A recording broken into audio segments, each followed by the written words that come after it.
I am here with Khadijah Sessions, now assistant coach at South Carolina. First of all, congratulations. What has these last couple of weeks been like for you since the news broke? Everyone's so excited. Just what has your experience been like the past couple of weeks? It's been love. Gamecock country is gonna make sure you feel the love, and they've been making me feel the love. My former teammates been making me feel the love. The coaching staff, the girls, everybody's been making me feel the love. Take us through this process. How did all this start with Coach Staley, and especially when she decided to make you an assistant coach? Just take us through from step one to the final step. Coach Staley decided once it was a new rule open that I guess the NCAA was giving another coaching opening to the universities. She called me, gave me the idea. I told her, let me call her back in a week.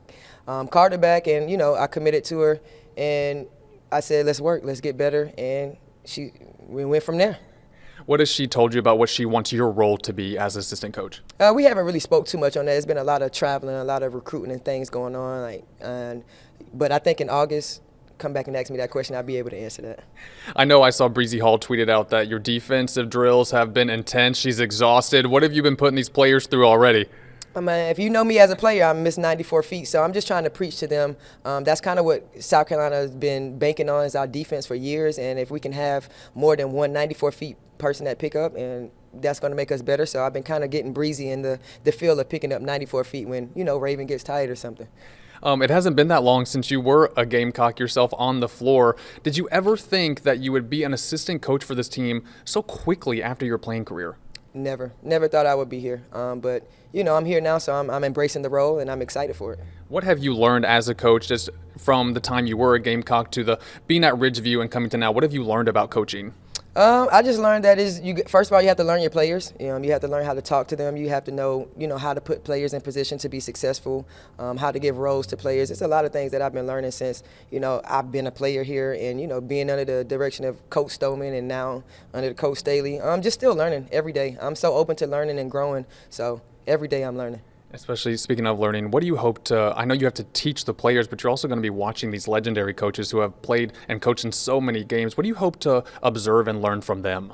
See what coaches do under pressure, situations, play calls, things like that. I'm excited because, games on the line, what coaches, sometimes you see them, they panic too as well. So sometimes I like to watch the good coaches, what are they doing timeouts, the players, and the things they're doing. So I'm excited for things like that.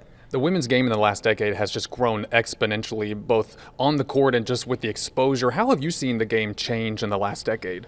The game has changed completely even since I've been in school, and I think it's good for the game, for the girls' game. It's been growing so much, just from NIL deals to just seeing to transfer portal is crazy. I mean, just everything. Just the game is growing, and it's growing in a good way. For you, what is your big advice for these players when dealing with all of those things? My biggest advice is just stay true to who you are. Be honest with yourself, and through the process of whatever you're going through, and also, to me, I think players nowadays have to be a little bit more harder on themselves, kind of take your ego and pride out, and just be open to learning to these coaches, because the coach has been in the field for a long time. So the girls just have to trust the coach's process and just come to work every day and give everything you got to your university.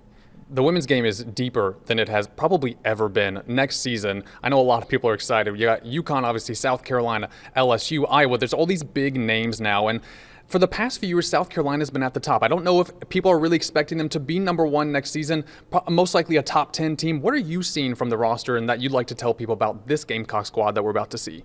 I just think people just need to understand that basketball is going to be ups and downs in basketball. You have your 4-year people leave, that and this and that, but our team is going to be, just be ready. Just be ready. I don't want to give too much information out, but I just think this team's going to be great. It's going to be different, very fast shooting.